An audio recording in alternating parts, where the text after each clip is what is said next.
এনটিআরসি-এ চাকরি প্রত্যাশিত এবং এমপিভুক্ত শিক্ষকদের জন্য বিশেষ সুবিধা।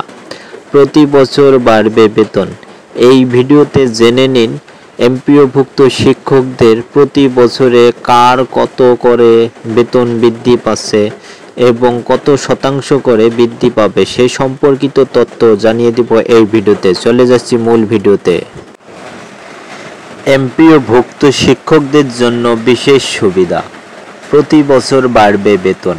এই সম্পর্কিত নতুন তথ্য এবং আপডেট নিয়ে আমি আপনাদের মাঝে উপস্থিত। যারা এখনও ইউটিউব চ্যানেলটি সাবস্ক্রাইব করেনি তারা সাবস্ক্রাইব করবেন এবং যারা ফেসবুক পেজ এবং টিকটক থেকে দেখতেছেন তারা অবশ্যই ফলো দিয়ে পাশে থাকবেন। বেসরকারি শিক্ষা প্রতিষ্ঠানে কর্মরত এমপিওভুক্ত শিক্ষক কর্মচারীদের বিশেষ সুবিধা নিয়ে নতুন নির্দেশনা দিয়েছে মাধ্যমিক ও উচ্চশিক্ষা অধিদপ্তর মাউসি। এতে কোনো গ্রেডের শিক্ষকরা বিশেষ সুবিধা বাবদ কত শতাংশ হারে টাকা পাবেন তা জানানো হয়েছে। সম্প্রতি মাধ্যমিক ও উচ্চশিক্ষা অধিদপ্তর মাউসি সম্প্রতি জারি করা এক অফিস আদেশে বিষয়টি জানায়।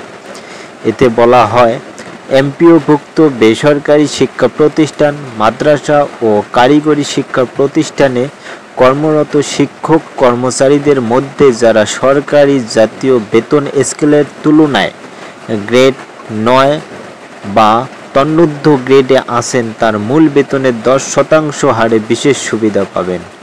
অন্যদিকে গ্রেড 10 বা তন্নিম্ন গ্রেডে থাকা শিক্ষক কর্মচারীরা বছরে মূল বেতনের 15% হারে এই সুবিধা পাবেন।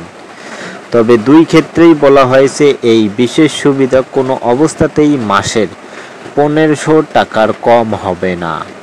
শিক্ষা মন্ত্রণালয়ের মাধ্যমিক ও উচ্চশিক্ষা বিভাগ এবং অর্থ মন্ত্রণালয়ের অর্থ বিভাগের দুটি আলাদা স্মারকের ভিত্তিতে এই সিদ্ধান্ত কার্যকর করা হয়েছে। একই সাথে নতুন সিদ্ধান্তের মাধ্যমে বাতিল করা হয়েছে 2023 সালের 18 জুলাই জারি করা অর্থ মন্ত্রণালয়ের পুরনো আদেশ। সম্পূর্ণ ভিডিওটি দেখার জন্য আপনাদেরকে অসংখ্য ধন্যবাদ। ভালো থাকবেন, সুস্থ থাকবেন।